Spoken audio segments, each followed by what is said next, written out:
Hi friends, good morning. This is lucky Ashwini. ఈరోజు మన video ఏమిటంటే దానం.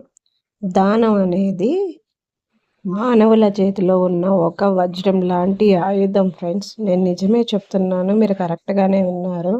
మనం ఏదైనా ప్రాబ్లంలో ఉన్నప్పుడు మీరు నిజంగా వెళ్ళి ఎవరికైనా మనస్ఫూర్తిగా దానం చేసి, నాకు ఈ బాధ ఉంది తొలగించండి అని దేవుణ్ణి మనస్ఫూర్తిగా కోరుకుంటే ఖచ్చితంగా జరుగుతుంది. నేను ఎందుకని చెప్తున్నానంటే, నేను అలాంటి బాధల నుంచి, అలాంటి ఇబ్బందుల నుంచి బయటపడ్డాను కాబట్టి ఆ ఫీల్తో చెప్తున్నాను.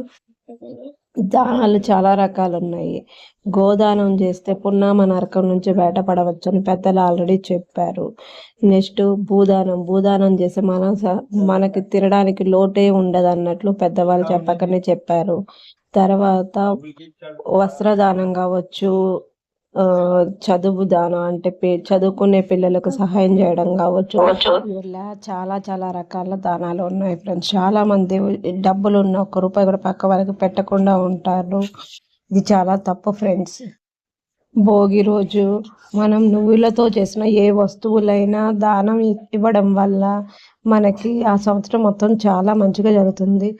నువ్వులతో చేసిన అరిసెలు, దానిపండు విత్తనాలు, ఇంకా వచ్చి రేగు పళ్ళు, అలాంటివి వస్త్రాలు, అలాంటివి చాలా వరకు మనం ఇతరులకు దానం చేయడం వల్ల మన పూర్వీకులు చాలా అంటే చాలా సంతోషపడి వాళ్ళ ఆశీర్వాద బలంతో మనం సంతోషంగా ఉండేలాక వాళ్ళు ఆశీర్వదిస్తారు. సంవత్సరం మొత్తంలో కల్లా వాళ్ళు సంక్రాంతి రోజున మన మన దగ్గర మనల్ని గుర్తు చేసుకునే అవకాశం వాళ్ళకు దొరుకుతుందని పెద్దలు చెప్తూనే ఉన్నారు. హిందువులకు ముఖ్యంగా సంక్రాంతి అనేది పెద్ద పండుగ. ఈ పండుగ వాళ్ళకి వస్త్రదానం చేయడం చాలా మంచిది. మా ఇంట్లో మా నాన్నగారు, మా అన్నయ్య గారు స్వర్గస్థులై ఉన్నారు. వాళ్ళకు జ్ఞాపకార్థంగా మా ఇంట్లో మా బాబు చేత నేను, మా నాన్నగారు అయిన ఇంటూరి బాలయ్య గారు, ఇంటూరి తిరుమల గారు జ్ఞాపకం చేసుకొని దేవుడి దగ్గర దండం పెట్టుకొని వాళ్ళకి ఈ సంవత్సరం మేము మా బాబు స్వయంగా వెళ్ళి తనే సెలెక్ట్ చేసి వాళ్ళ మామయ్యకి, వాళ్ళ తాతగారికి బట్టలు కొని తనే తీసుకొచ్చి దేవుడి దగ్గర పెట్టి దండం పెట్టుకొని తన చేతులతో తనే పూజారి గారికి దానం, అదే పళ్ళు, పలహారాలు, నువ్వులుండలు, బట్టలు అన్నీ ఇచ్చి తను వాళ్ళని గుర్తు చేసుకొని దండం పెట్టుకున్నాడు. ఈ విధంగా ప్రతి ఒక్కరు వాళ్ళ పెద్దలను గుర్తు చేసుకుంటూ వాళ్ళు పెద్దలకు బట్టలు ఇచ్చి దానం చేయడం వల్ల వాళ్ళ ఆశీస్సులతో ఆ సంవత్సరం మొత్తం సంతోషంగా ఉంటామని పెద్దలు చెప్పకనే చెప్పారు. చాలా మంది ఫ్రెండ్స్ నాకే లేదు, నేనేమి ఇవ్వగలను దానాలు అనని అంటూ ఉంటారు ఫ్రెండ్స్. వాళ్ళ దగ్గర నిజంగా ఉన్నా కానీ ఎదుటి వాళ్ళకు ఒక రూపాయి పెట్టని వాళ్ళు కొంతమంది అయితే, లేకుండా పెట్టని వాళ్ళు కొంతమంది ఉంటారు ఫ్రెండ్స్. ఇది చాలా తప్పని నా ఉద్దేశం. మన దగ్గర ఉన్నప్పుడు దానం దాన్ని దానం అంటారు. ఉన్నది కొంచెం పక్కన వాళ్ళకి ఇవ్వడం అంటారు. దానం అంటే అసలు నిజంగా దానం అంటే నా దృష్టిలో మన దగ్గర లేనప్పుడే మన పక్కన వాళ్ళకి ఏదో రకంగా ఉన్నంతలో ₹1 ఉంటే దాంట్లో ₹10 పెట్టదాన్ని దానం అంటారు. ₹10 ఉన్నప్పుడు దాంట్లో ₹2 పెట్టడం, రూపాయి పెట్టడం దాన్ని దానం అంటారు ఫ్రెండ్స్. అసలైన దానం ఏంటంటే మన దగ్గర లేకుండానే మన దగ్గర పేద పరిస్థితిలో ఉన్నప్పుడు ఎదుటి వాళ్ళకి ₹1 పెట్టడం నా దృష్టిలో దానం అని నేను అనుకుంటాను. ఇది కరెక్టో కాదో నాకైతే తెలియదు. కరెక్ట్ అయితే కామెంట్ చేయండి, తప్పైనా కూడా చెప్పండి కామెంట్ రూపంలో. తర్వాత ఆ రోజు నేను మా బాబు కొంతమందికి వస్త్రాలు దానంగా ఇచ్చాము సంక్రాంతి రోజున. కొంతమందికి ఎంతో కాదు, ఏదో నాకున్నంతలో కొంతమంది పేదలకు వస్త్రదానం చేశాము. కొంతమందికి దుప్పట్లు, ఇంకా రగ్గులు ఇచ్చాము. కొంతమంది మరీ పేదలు అంటే అసలు కట్టిక పేదలు ఉంటారు కదా ఫ్రెండ్స్, వాళ్ళకి మా బాబు చేత కొంతమందికి చీరలు, దుప్పట్లు, బెడ్షీట్లు అట్లాంటివి మా బాబు చేత దానం చేయించాను ఆ రోజు. దానికి నిజంగా దానం చేయాలంటే చాలా అంటే చాలా ఇష్టం ఫ్రెండ్స్. నేను ఆ మాట చెప్పగల వెంటనే ఓకే అని చెప్పేసి వెంటనే తీసుకెళ్ళి చాలా ఇంకా బీరువాలో చాలా చీరలు ఉన్నాయి మేడం, అవి కూడా తీసుకురా మమ్మీ, అవి కూడా ఇచ్చేద్దాము పాపం వాళ్ళకి ఏం లేవు అంటూ తను ఆ మాటను నాకు నిజంగా చాలా మంచిగా అనిపించింది ఫ్రెండ్స్. ఎవరికైనా ఇలాంటి బిడ్డ ఉండాలనిపిస్తుంది. నాకు నిజంగా ఇలాంటి బిడ్డ నా కడుపును పుట్టినందుకు చాలా సంతోషంగా అనిపించింది ఫ్రెండ్స్. చాలామంది బట్టలు ఇచ్చిన తర్వాత వాళ్ళ పరిపూర్ణ ఆశీస్సులు నా బిడ్డకి అందాయి ఆ రోజు. ఇంట్లో వాళ్ళే సరిగ్గా పట్టించుకోలేని రోజులు ఇవి. అలాంటిది మేమెవరో వాళ్ళెవరో తెలియదు. మనస్ఫూర్తిగా నా బాబు సంతోషంగా ఉండాలని వాళ్ళు చాలా సంతోషంగా ఆశీర్వదించారు. ఇలాంటి ఆశీర్వాదాలు ఎంతమందికి దక్కుతాయి ఫ్రెండ్స్? నిజంగా నా బిడ్డకి దక్కినందుకు నేను చాలా సంతోషంగా ఉన్నాను. ఆ రోజు మా బాబు చేత అందరికీ బట్టలు అవన్నీ, కొన్ని స్వీట్స్, నువ్వులుండల స్వీట్స్, అరిసెలు అలాంటి కొన్ని సంక్రాంతి రోజున మేము దానం ఇచ్చాము. చాలా సంతోషంగా అనిపించింది ఫ్రెండ్స్. నెక్స్ట్ ఆ తర్వాత వచ్చేసి చాలామంది అంటారు, మీ దగ్గర ఉన్నాయి కాబట్టి మీరు ఇచ్చారు, మా దగ్గర ఏం లేవు, మేమేమి ఇవ్వగలము అని కొంతమంది కామెంట్ చేసే వాళ్ళు కూడా ఉన్నారు ఫ్రెండ్స్. నేను అలాంటి వాళ్ళ కోసం ఒకటే చెప్తున్నాను, నేను మీకన్నా పేదదాన్ని, నాకు అంటూ ఎవరు లేని పేదదాన్ని. అందుకే ఆ పేదవాళ్ళకున్న బాధ, పెయిన్ ఏందో నాకు తెలుసు. చిన్న వయసు నుంచి కష్టపడి ఈ స్టేజ్కి వచ్చాను. అంటే ఈ స్టేజ్కి ఇప్పుడు నేనేదో పెద్ద ధనవంతురాలని చెప్పడం లేదు. ఇప్పుడు కూడా నేను చాలా బాధల్లో ఉన్నాను. ఇప్పుడు కూడా కష్టపడుతూనే ఉన్నాను. అందుకే పేదవాళ్ళని చూస్తే నాకు చాలా బాధేస్తుంది ఫ్రెండ్స్. అందుకే నా బాబు చేత ఆ రోజు ఏదో నాకున్నంతలో ఇవ్వాలనిపించింది. ఇప్పుడే కాదు, నేను చాలాసార్లు చాలా రకాలుగా నేను అందరికీ అందించాను. కానీ నాకు తోచినంతలో నేను సహాయం కూడా చేశాను చాలామందికి. బట్ నేను ఎప్పుడు వీడియో తీసుకోలేదు, బయటకు ఎవరికి చెప్పలేదు కూడా.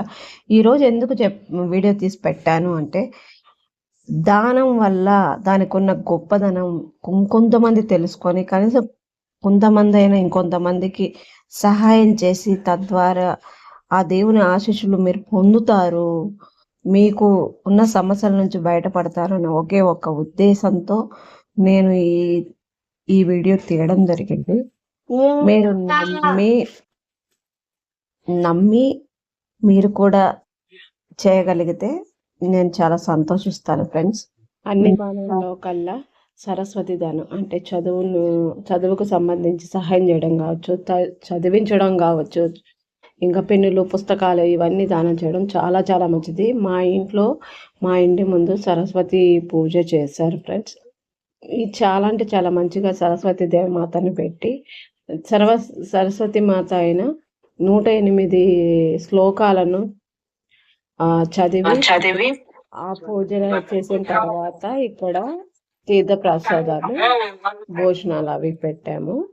సో సరస్వతి దేవత అంటే మా ఇంటి ముందు ఎక్కువగా ఇక్కడ మార్వాడీస్ ఉంటారు. సో మార్వాడీస్ ఎక్కువగా సరస్వతి మాతను బాగా పూజిస్తారు. ఎందుకంటే మార్వాడీస్ ఎక్కువగా చదువుకి ఎక్కువ ప్రిఫరెన్స్ ఇస్తారు కాబట్టి వాళ్ళకి జ్ఞానం అనేది ఎక్కువగా ఉంటుంది. వాళ్ళకి నిజంగా కంపేర్ చేసుకుంటే మన వాళ్ళకన్నా కూడా ఎక్కువగా వాళ్ళకి అభివృద్ధి పదాలలో ఎక్కువగా ఉంటారు. చదువుకునే వాళ్ళు ఎక్కువ ఉంటారు, మంచిగా జ్ఞానంతో ఉంటారు. సో మా ఇంటి ముందు ఈ విధంగా చేసి బుక్స్ అన్ని అక్కడ పెట్టి పూజలు అన్ని చేసి చాలా మంచిగా సరస్వతి దేవిని పూజించారు ఫ్రెండ్స్. ఆ తర్వాత మా బాబు మా ఇంట్లో సరస్వతి దేవత మనం కూడా ఇంట్లో చేసుకుందాం మమ్మీ అని చెప్పారంటే, అప్పుడు ఈవినింగ్ టైంలో మేమేం చేసామంటే ఇంట్లో సరస్వతి దేవత పూజ మా ఇంట్లోనే మా బాబు చేత నేను చేయించాను. అది కూడా పెద్దగా కాదు, ఏదో సింపుల్ గా చిన్నగా చేసాము. ఇది సరస్వతి మాతని పసుపుతో తయారు చేసి ఈ విధంగా ముగ్గేసి, ముగ్గులో పూలన్నీ తెల్ల పూలతో అలంకరించి, ఆమెకు ఇష్టమైన తెల్ల స్వీట్ అంటే పాలతో తయారు చేసిన తెల్ల స్వీట్ ఏదైనా పెట్టచ్చు. పెట్టి హారతి కర్పూరం ఇచ్చి ధూప నైవేద్యాలతో మా బాబు చేత పూజ చేయించి, మేము అందరం ఇంట్లో వాళ్ళందరం దండం పెట్టుకొని ఆ ప్రసాదాన్ని, ఆ బుక్స్ని, కొన్ని బుక్స్ తీసుకొచ్చి, నోట్బుక్స్, పెన్నులు, పెన్సిళ్ళు, ఎరేజర్స్ అవన్నీ తీసుకొచ్చి ఇంటి ముందులో ఉన్న వాళ్ళందరికీ దానం ఇచ్చాడు మా బాబు. ఇంటి ముందుల పక్క సందులలో అక్కడ ఇక్కడ ఉన్న వాళ్ళందరికీ పెన్నులు, పుస్తకాలు ఏదో మాకున్నంతలో దానం చేశాం ఫ్రెండ్స్.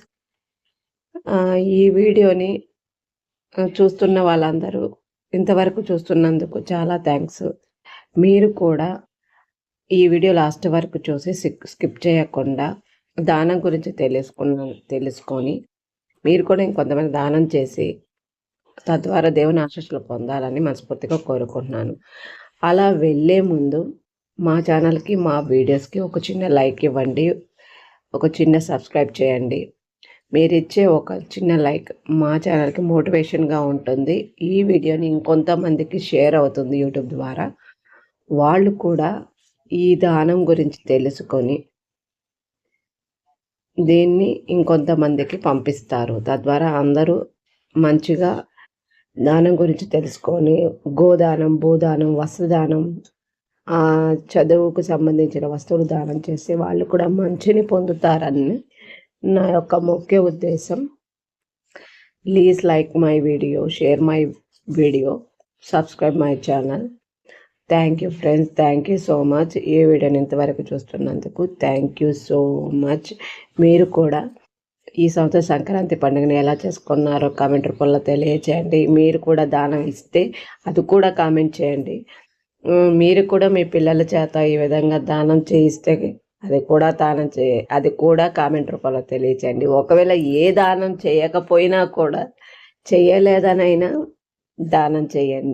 చేయలేదనైనా మాకు కామెంట్ రూపంలో తెలియజేయండి.